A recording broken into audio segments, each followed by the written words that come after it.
When we debate over big economics like the United States, China, Japan or Germany, we often overlook India. But the situation has changed in recent years. India has emerged as the fastest growing major economy in the world and is expected to be one of the top 3 economic powers in the world over the next 10 to 15 years. Over the past 25 years, Indian economy grew rapidly with average 6.5% annual growth. Within upcoming 10 years, India is going to become third largest economy with nominal GDP of $6 trillion. Due to the hit of COVID-19, Indian economy have shrinked by -23%, but according to IMF and World Bank report, Indian growth rate will touch 12% in the financial year 2021.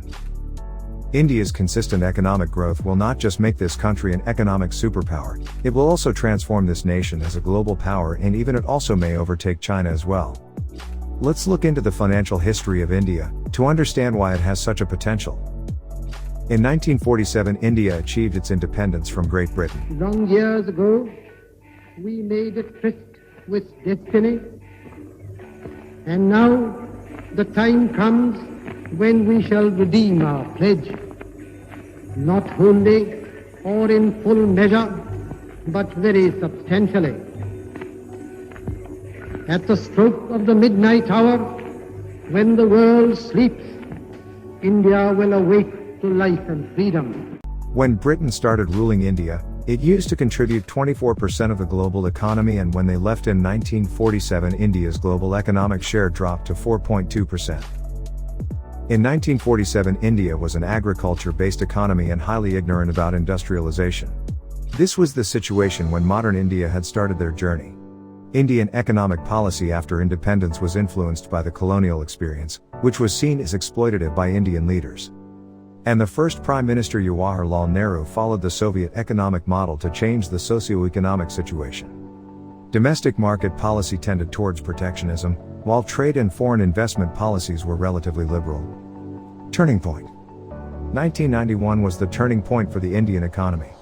In this year, India's major trading partner Soviet Union collapsed. Also, the Gulf War, which caused a spike in oil prices, resulted in a major balance of payments crisis for India, which found itself facing the prospect of defaulting on its international loans. In the same year, former Prime Minister Rajiv Gandhi was assassinated, and after the few months, Indian government collapsed. After the formation of new government, India asked for a $1.8 billion bailout loan package from the International Monetary Fund, which in return IMF demanded deregulation. In response, the government initiated economic reforms in 1991. This is known as economic liberalization period of India. The reforms did away with the license complexity, reduced tariffs and interest rates, and ended many public monopolies, allowing automatic approval of foreign direct investment in many sectors. Since then, India had progressed towards a free market economy.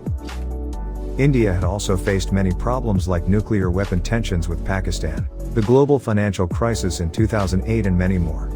In recent years, the Indian economy has been facing a huge problem due to the deadly COVID-19 pandemic. Now, let's discuss the recent situation of the Indian economy. India's population is estimated at 1.3 billion people, which is equivalent to 17.7% of the total world population. At the end of 2021, India's GDP will reach at $3.05 trillion. The services sector is the largest sector of India. The sector accounts for 32.32% of India's GDP. The contribution of the industry sector is 26% to the GDP, and the agriculture sector share 41.49% in the economy. In 2020, India's foreign exchange reserves stood at $618 billion, which is the 4th largest in the world. India is a powerhouse for global financial services. It contributed $1 trillion and employed 17 million people. While the banking sector contributed $500 billion and employed 6 million people in 2029. India has a presence of around 400 companies in the financial technology sector with an investment of about $8 billion. India is not a technology-backward nation anymore. The information technology sector revenue stood at $150 billion in 2021.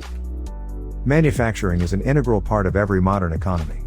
The Indian manufacturing sector has the potential to reach $1 trillion by 2025. India is a giant market for electronics and home appliances with a population of 1.32 billion people, which is drawing investors' attention easily. To understand if India has grown in advanced technology or not, we need to focus on engineering and light engineering sector. Engineering is the largest subsector of India's industrial sector, by GDP, and the third largest by exports. It includes transport equipment, machine tools, capital goods, transformers, switchgear, furnaces, and cast and forged parts for turbines, automobiles, and railways. The industry employs about 4 million workers. So it is clear that India has more potential to grow in this sector. Power generation in India. India is the world's third largest producer and third largest consumer of electricity. The national electric grid in India has an installed capacity of 383.37 gigawatts as of May 31, 2021. India has a surplus power generation capacity but lacks adequate transmission and distribution infrastructure.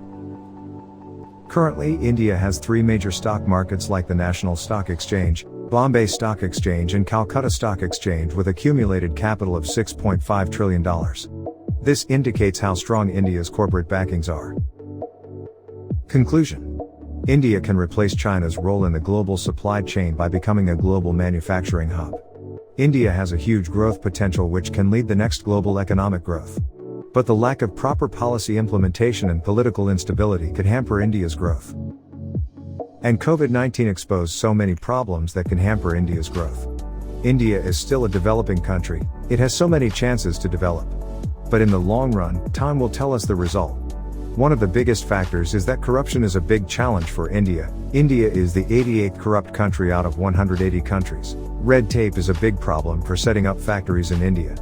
For these reasons, India may lose its status in the international market. Can it sustain its economic strides and become a world economic powerhouse? What do you think? Let us know in the comments section. Thank you for watching this video. Subscribe and click the bell icon to get updates from this channel.